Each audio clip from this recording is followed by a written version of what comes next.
ბოლო რამოდენიმე 4-5 წელიწადია სიტუაცია ძალიან მძიმეა, ანუ ბევრად უფრო მძიმეა ვიდრე 90-იან წლებში. და ჩვენ დღესაც გვაქვს 90-იანი წლების გამოძახილი, ასე ვთქვათ, იმიტომ რომ ყველაზე მეტი ინტრავენური ნარკოტიკის მომხმარებელი ევროპის მასშტაბით არის საქართველოში. დაახლოებით 60,000-მდე გვყავს ინტრავენური ნარკოტიკის მომხმარებელი. დღეს ჩვენ გვყავს სრულიად სხვა ტიპის მომხმარებელი, რომელიც არ გვყავდა აქამდე. ეს არის ახალგაზრდები 13-დან 35 წლამდე. ადრე თუ გვყავდა დამოკიდებული ადამიანები, ან დაავადებული ადამიანები, ჩვენ დღეს უფრო მეტი გვყავს მომხმარებელი, ანუ ადამიანები, რომლებიც ქართობის, რეკრეაციის დაუშვათ ან ამ მიზნით ხმარობენ, რაც ბევრად უფრო მეტ რისკს ქმნის დღეს ზედოზირების. დღევანდელ შავ ბაზარზე არსებული ნარკოტიკული საშუალებები წარმოადგენს ნაზავებს სხვადასხვა ნარკოტიკის, სადაც ფიგურირებს გარდა მარილებისა და ეგრეთ წოდებული სინთეტიკური ნივთიერებებისა, ანუ კატიონინების, ასევე ხელოვნურ სინთეზურ ოპიატებს, რომელიც იწვევს სიკვდილს. აი დაიძინა და არ გაიღვიძას რომ ამბობენ. ზუსტად ეს არის აი ამის მიზეზი, იმიტომ რომ აი ამ დამარხულ ნარკოტიკში, რომელიც შავი ბაზრით და დარქნეთით იყიდება, რეალურად გვაქვს აი ეს ნაზავები. თუმცა ამის ზუსტი დადგენაც არ შეგვიძლია, იმიტომ რომ რეალურად ქვეყანაში არანაირი კვლევა არ ტარდება ამასთან დაკავშირებით, არანაირი წვდომა იმაზე, რა ტიპის ნარკოტიკია შავ ბაზარზე ჩვენ არ გვაქვს.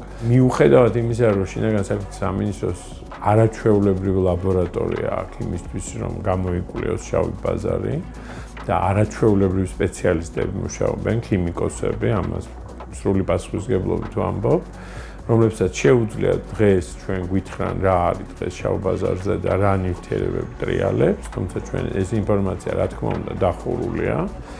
ჩვენ მხოლოდ ვიგებთ შინაგან საქმეთა სამინისტროს ამ ქარდებით, მოკლე, რომ დააკავეს ეს და ამოიღეს ეს ნივთიერება და პაციენტებისგან, ანუ არანაირი სხვა ესეთი ინფორმაცია, რაც ჩვენ შეიძლება დავეყრდნოთ და ვთქვათ და გავაფრთხილოთ მოსახლეობა, რომ ეს არის, ის არის, ან ეს ნარკოტიკია, არ გვაქვს. გარდა ამისა, ჩვენ არ ვიცით ზუსტი რიცხვი ზედოზირების, არ ვიცით ზუსტი რიცხვი სიკვდილიანობის ნარკოტიკით გამოწვეული, იმიტომ რომ ეს იზიმალება. ჩვენთან არ მუშაობს არაფერი, რაც ამ ზედოზირების პრევენციას და ამ ზედოზირების თავიდან აცილების მოგცემ საშუალებას. ამ ქვეყანაში ნარკოპოლიტიკა იყო მხოლოდ რეპრესიული, არც ერთი ხელისუფლება არ იყო მიმართული იმისაკენ, რომ მომხმარებლის ან დამოკიდებული ადამიანების საჭიროებები დაზრუნვაში ყოფილიყვნენ. და ეს ყველაფერი მიუთითებს იმაზე, რომ ციხეები, ეხლა რომ ნახოთ ციხის პოპულაცია, ალბათ 1-50% არის ნარკოტიკის მომხმარებელი, არა გამსაღებელი. თუ მოთხოვნა არ შემცირდა ნარკოტიკის მიმართ, მიწოდება სულ იქნება. ყოველთვის არ აქვს, რაც არ უნდა ამოვგმანოთ, რა გზებიც არ უნდა დავხუროთ, მიწოდება იქნება მუდმივი, იმიტომ რომ მოთხოვნა არსებობს. თუ მოთხოვნა არ შემცირდა, ყველანაირ გზებს გამონახავენ დილერები იმისთვის, რომ ეს მოთხოვნა დააკმაყოფილონ. ეს არის მკურნალობა და რეაბილიტაცია, ანუ ადამიანები უნდა იყვნენ ზრუნვაში ჩართულები, რომ არ ჭირდებოდეთ არალეგალური ნარკოტიკის. მომხმარებელი უნდა იყოს მუდმივად საქმის კურსში, რა ნარკოტიკი არის ბაზარზე, რა საშიშროებებია, რა იწვევს სიკვდილს, როგორ ტესტირებები უნდა ტარდებოდეს ნარკოტიკის და ასე შემდეგ და პლუს პრევენცია, რომელიც დღეს რო დავიწყებთ, 10 წლის მერე მივიღებთ შედეგს, მაგრამ კუბოების, ჩონჩხების და იმის ხატვა არ შველის, ეს არ არის პრევენცია, ეს არ არის სწორი. ნარკოტიკი ცუდია, ეს არ არის პრევენცია. პრევენცია არის ჯანსაღი ცხოვრების წესი, ჯანსაღი კვება, ჯანსაღი ჰაერი, ბულინგისგან თავის დაცვა, კომუნიკაციის უნარების განვითარება, ქცევის და ასე შემდეგ. ეს არის მთელი თეორია, რომელიც არსებობს ამ ქვეყანაში სპეციალისტები, რომლებიც ამას აკეთებენ და ყველაზე მთავარი ინსტრუმენტი, რომელიც დღეს მსოფლიოს აქვს, ეს არის ზიანის შემცირება, იმიტომ რომ მსოფლიო მიხვდა, რომ ამასთან ბრძოლა წაგებულია ნარკოტიკთან, იმიტომ რომ ის ყველგან გიგებს, არ არსებობს. ის გიგებს მარკეტინგში, ის გიგებს ადამიანების ასე ვთქვათ, ტვინების დაპყრობაში, ის გიგებს იმაში ნახულობს უსტერტილებს საზოგადოებაში, მით უმეტეს ჩვენნაირ დაზიანებულ საზოგადოებაში, რომელიც 90-იან წლებიდან რეალურად ვართ პოსტტრაუმულ სტრესულ სინდრომში და რეალურად სულ მუდმივად ესე ვართ. ის ძალიან ადვილად აღწევს ესეთ ტიპის საზოგადოებაში, სადაც არის უმუშევრობა, სადაც არის სიდუხჭირე, სადაც არის სოციალური პრობლემები, სადაც არის პოლიტიკური კრიზისები, იმიტომ რომ ადამიანები ცდილობენ ამას გაექცენ, მიდიან ნარკოტიკთან, ან სასმელთან, ან აზარტულ თამაშებთან და ასე შემდეგ, იმისაც რომ გამოისწორონ თავისი ფსიქიკური მდგომარეობა. დილერები ამას ძალიან კარგად აკვირდებიან და გადასარევად იკვლევენ და ჩვენი ქვეყანა არის გადასარევი, ასე ვთქვათ, ამ თვალსაზრისით, ანუ ჩვენთან არის დაზიანებული ისედაც 90-იანი წლებიდან ეს საზოგადოება, პლუს ეს გარკვეული პერიოდის მანძილზე ნარკოტიკის მოხმარება იყო მოდური, რაღაცა მიმბაძველობა იყო ამ ნარკოტიკის მოხმარების დროს, მენტალობა ეს ძველბიჭური, ქურდული მენტალიტეტი და ეს რაღაცა ეს კრიმინალთან ასოცირებული რაღაცები, პლუს არის პოსტსაბჭოთა მენტალობა, ეს მონობაში ყოფნის, ასე ვთქვათ, სურვილი, ბევრი, არ ვიცი რატო აქვს და არ უნდა თავისუფლება. ეს ყველაფერი არის ძალიან ისეთი ხელსაყრელი ნიადაგი ალკოგოლიზმისთვის, ნარკომანიისთვის და ასე შემდეგ, იმიტომ რომ ის ადვილად აგვარებს ნარკოტიკი ამ პრობლემას. აღარ ფიქრობ ამაზე ყველაფერზე. არქში არ გწურია, კარგად ხარ, რაღაცა ახალ დოზამდე. გეოპოლიტიკურადაც ბევრი რაღაცებია, ჩინეთს რატო ჭირდება, მაგალითად საქართველო, ხო? ანუ რა არის საქართველო? საქართველო არის ერთ-ერთი ყველაზე ძლიერი შუადერეფნის სატრანზიტო გზა. იმისთვის, რომ დღეს ჩინეთი არის პირველი ქვეყანა, რომელიც აწარმოებს პრეკურსორებს ნარკოტიკების, ანუ ფენტანილის და ნეოთიაზინების და ნებისმიერი იმის მწარმოებელი არის აზიური ქვეყნები, ხო? ანუ ჩინეთი და ასე შემდეგ, საიდანაც ხდება ამ ნარკოტიკის. ეს ინტერესიც, რა თქმა უნდა, ამ შუადერეფნის, ასე ვთქვათ, ნარკოტიკის გადაზიდვის ტრანზიტული ქვეყნად ქცევა ჩვენი ასევე ამ ანგარიშებში არის მითითებული, რომ საქართველოს არის ერთ-ერთი, ასე ვთქვათ, ძიმე ამ თვალსაზრისით, ანუ ამ სატრანზიტო გზების მხრივ. და როცა არის სატრანზიტო ქვეყანა, რა თქმა უნდა, გარკვეული ტიპი, გარკვეული რაოდენობა ნარკოტიკის იმ ქვეყანაში რჩება. პლუს ბევრი მოქალაქე, რომელიც დღეს არც ეს არის ომის დროს შემოსული და კიდე შემოდის და შემოდის, რუსეთის მოქალაქეები, უკრაინის, მოლდოვის, ყაზახეთ, შუა აზია დღეს ძალიან დაინტერესებულია საქართველოში, იმიტომ რომ დღეს ერთ-ერთი ყველაზე სერიოზული მარკეტპლეისი, ასე ვთქვათ, არის შუა აზიური, რომელიც ყიდის ამ სინთეტურ მარილებს. და იქაც ძალიან სერიოზული პრობლემებია ყაზახეთში მაგალითად, ძალიან სერიოზული პრობლემებია მეფედრონთან და ესეთ ტიპის ნარკოტიკთან დაკავშირებით.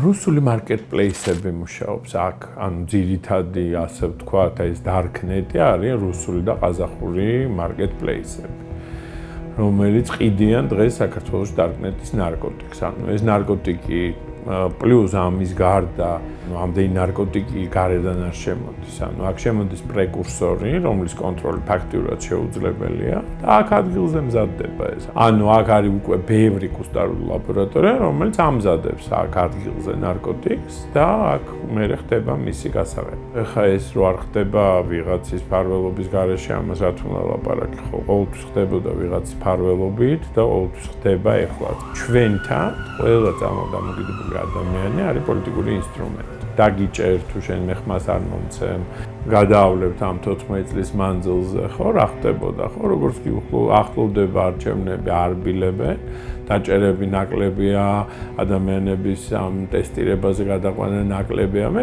ისევ დაიწყება, ანუ ეხლა ისევ გაიზარდა, მე ისევ მოვა საარჩევნო წელი და რაღაცა მოკლედ შეამცირება. რუსეთის გავლენა რა თქმა უნდა ყოველთვის მაღალი იყო ნარკოტიკებზე და იმიტომ რომ ერთ-ერთი ასე ვთქვათ სატრანზიტო გზა ვიყავით.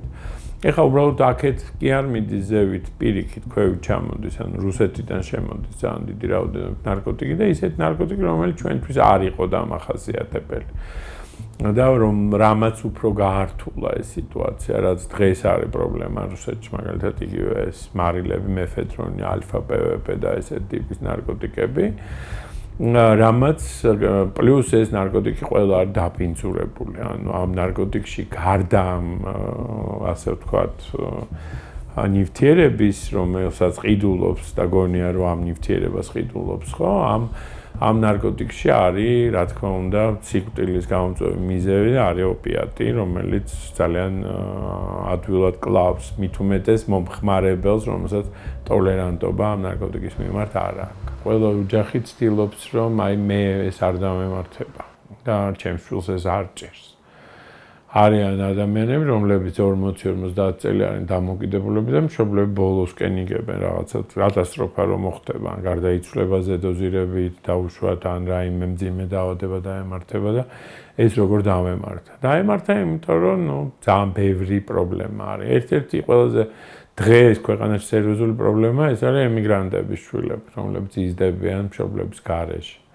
რომლებსაც დიემბებები და ბაბუები და რომლებსაც ეს ბუნებრივად ვერ აქცევენ ესეთ ყურადღებას ასაკიდან, მათი მენტალობიდან და იმიდან გამომდინარე. ეს ერთ-ერთი ყველაზე სერიოზული პრობლემაა.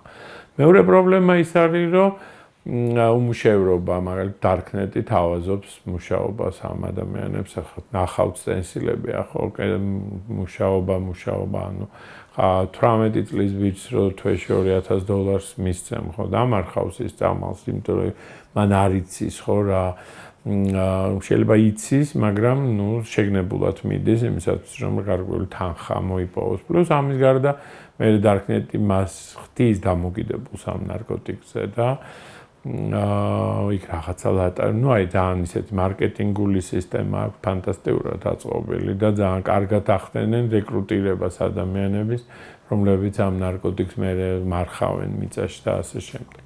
მშობლები ვერ ამჩნევენ, იმიტომ რომ არ აქვთ კონტაქტი თავიანთ შვილებთან, იმიტომ რომ რეალურად ისინი არიან დაკავებულები, როგორ გამოკვებონ თავიანთ შვილები, ანუ რაღაცა დიდ მატერიებზე ლაპარაკი უკვე ძალიან რთულია, ხო, ანუ რაც შეეხება ესეთ გაჭირვებულ ოჯახებს და მეორე მხარე არის, რომ აი კაი ტელეფონი ქონდეს, კარგად ეცვას, ოღონდ ის ასაკეთებს მშობელს უბრალოდ არ ცალიან მისი შვილისთვის.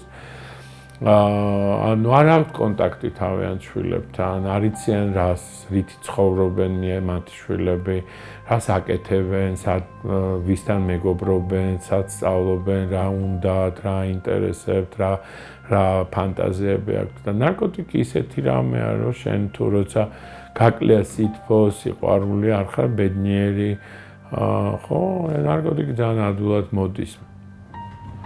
პირველი ის რომ ინტერესი. მეორე ის რომ არ არიან ბედნიერები. მესამე არის ის რომ არ აქვთ სითბო, სიყვარული და ვერ ხედავენ მომავლის პერსპექტივას. ანუ აი რო გამოგითხოთ ბავშვები ქუჩაში, გინდა თუ არა ამ ქვეყანაში ცხოვრება, ბევრი კეთყვით რომ არ უნდა და უნდა წავიდეს ამ ქვეყნიდან. რომ აქ ვერ ხედავს თავის თავს. სტუდენტები, აი, რომ ამ თავ ახლა მეც ვასწავლი, ხო, აი, რომ ვეკითხები, აი, რა საპირებ, ხო? არ ვიცი, წავალ ალბათ, აქ ჩემი ადგილი აქ არ არის. ის რაც ამდენი წელი ხდება ამ ქვეყანაში, ეს უკვლავ არ გადის რა. არც ეს დარბევები გადის უკვლავ, არც ეს გაზით მოწამლები გადის უკვლავ. 9 აპრილს რომ მოგწამლეს, მეც ვიყავი იქ, აი ისიც დღეს ტრავმაა ჩვენთვის, ხო? ანუ ისიც იქედან დღეს ვერ გამოვსულვართ ჩვენ და ძალიან ბევრი ადამიანი ყავს, რომელიც იმ პერიოდის დაზარალებულია. ჩვენ აუცილებლად მივიღებთ ბევრ პოსტტრაუმულ სინდრომს, ბევრ ადამიანს, რომელიც მოიხმარს ნარკოტიკს, ალკოგოლს, ბევრს ემიგრანტს, რომელიც წავა ამ ქვეყნიდან და ასე შემდეგ და ასე შემდეგ. ძალიან ბევრ პრობლემას, რომელსაც თუ დღეს ჩვენ არ მოვერიეთ და არ დავიწყეთ ამ პრობლემების მოგვარება, ხო? ჩვენ ეს ყველაფერი წინ დაგვხვდება. თუ ქვეყანაში კანონები არ შეიცვალა და თუ მიდგომა და პოლიტიკური ნება არ იქნა, არაფერი არ იქნება. თუ მიმართულება რაც არის დღეს ქვეყანაში ვექტორი, საიდანაც მივდივარ და ეს არის ზუსტად რუსული ვექტორი, სავალდებულო მკურნალობა, ეს არის რუსული გავლენა. ეს არის მარტო ბელორუსში, ჩინეთში, ვიეტნამში და კორეაში არის სავალდებულო მკურნალობა. არც ცივილიზებულ ქვეყანაში სავალდებულო მკურნალობა არის ანტიმეცნიერული, ყველანაირად აზრს მოკლებული და ყველანაირ შედეგზე არაორიენტირებული, რომელზეც 7 მილიონი ახლა გამოყოფილი. ზიანის შემცირება საქართველოში ახმულია როგორც ლეგალური ნარკომანია, ამას ამბობს რუსი ნარკოლოგები და მათთან აკრძალულია ჩანაცვლებით თერაპია ზოგადად და ამბობენ, რომ ეს არის ლეგალური ნარკომანია, აი მთავარი ნარკოლოგი, ვინც არის რუსეთის, ამას ამბობს. ანუ აი კატასტროფა, ანუ ვექტორი გვაქვს შეცვლილი, ხვდებით, ანუ ჩვენ სხვაგან მივდივართ, ანუ ჩვენ არ მივყვებით იმას, რაც დღეს არის ტენდენცია მსოფლიოში. თუ ჩვენ ეს ვექტორი არ შევცვალეთ, არაფერი ამ ქვეყანაში უარესი და უარესი იქნება. ჩვენ არავის არ დაუძახივართ ქართველები. ზარწმუნებული ვარ, რომ ყავდათ თავიანთი, ასე ვთქვათ, კონსულტანტები რუსეთიდან, რომლებმაც უთხრეს, რომ ეს უნდა მოიქცეთ. იმიტომ რომ ეს ყველაფერი, რაც აქ ხდება და საიდანაც მივდივართ, არის რუსული ნარატივი. თვითონ სახელმწიფო უწყობდა ხელს საფრთხე ნარკომანიის გავრცელებას. 59 მილიონი რაოდენობის ფსიქოაქტიური ნივთიერება თანამდებობის მაღალი პირებს შემოქონდათ ქვეყანაში. და ჩვენ ექიმებს გვაბრალებენ არასწორად წერტ წამალს. აი რაზე ვლაპარაკობთ ხო საერთოდ? და დღევანდელი ჩინოვნიკები არაფერს არ აკეთებენ, ან დღევანდელი ვინც არის ჯანდაცვის სამინისტროში, ისინი არ არიან გარეულები. თუ ამათმა ჩაუშვეს ისინი და ეხლა ესენი ამათ დაიჭერენ და ესენი სუფთები გამოვიდნენ. ესენი ჩართულები არიან, ყველანი. ვინც დღეს არის ჯანდაცვის სამინისტროში, აი ამაში ყველაფერში. სტიგმა უზარმაზარი ამ პრობლემასთან დაკავშირებით. აი ადამიანები ზუსტად ვიცი, რომ ზედოზირებით ყავთ შვილები მკვდარი. ხმას არ მოიღებ. და თვითონ არ აყავთ ახლა ოცნებაში შვილები, როისაც ნარკოტიკის პრობლემა აქვს. როგორ აყავთ? რაც ნიშნავს არ ყავთ. არ იცი ამან ოცნება ნაცი, კოცი არ იცის. 2005 ნულოვანი ტოლერანტობა რო გამოაცხადა სააკაშვილმა. ყველა დაიჭირეს. არ იყო ნარკოტიკი. მაგრამ რა გახდა, რა გაჩნდა? რაგადი, ვინტი, ჯეფი, საფრთხე ნარკომანია, იმიტომ რომ მოთხოვნა არსებობდა. ეს რა ქვია თესლი, მისი ყაყაჩოსი და ასე შემდეგ. რომელმაც ყველაზე მეტად აგვაზიანა ამაში. ყველაზე მეტი ინვალიდიზაცია ნარკოტიკისგან მივიღეთ 2005-დან 2012 წლამდე. იმიტომ რომ აი რო შესული რო ციხეში რო შევედი 2012 წელს, ამდენი შეშმ პირი, ამდენი დაბადებული ადამიანი, უმძიმესი ფიზიკური და ფსიქიკური პრობლემებით მე არ მინახე.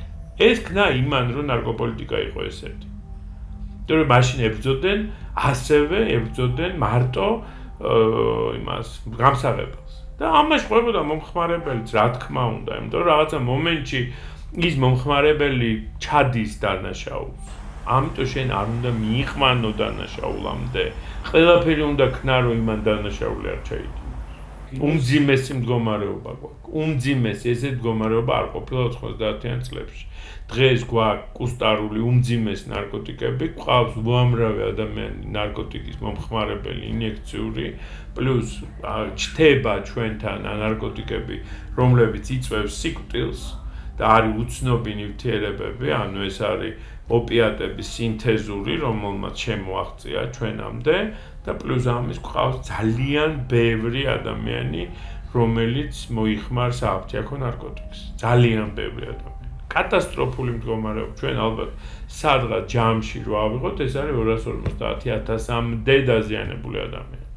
ეხლა ბოლო კვლევით აღმოჩნდა, რომ საქართველოს ბავშვები, ყველა თინეიჯერები, ანუ ერთ-ერთი კვლევა ჩატარდა, ყველაზე მეტად მოიხმარებს ფსიქოაქტიურ ნივთიერებებს, ანუ სააფთიაქო ნარკოტიკს. 13-14 წლის მომხმარებელი, ანუ არა იმ ტრადიციული დაუშვათ ნარკოტიკის, რომელიც გასაკისთვის არის დამახასიათებელი, უკვე საგანგაშო, ანუ რადგან ჩემთან მოვიდა, ესე იგი პოპულაციაში არის ეს ნარკოტიკი და გავრცელებულია, ხო?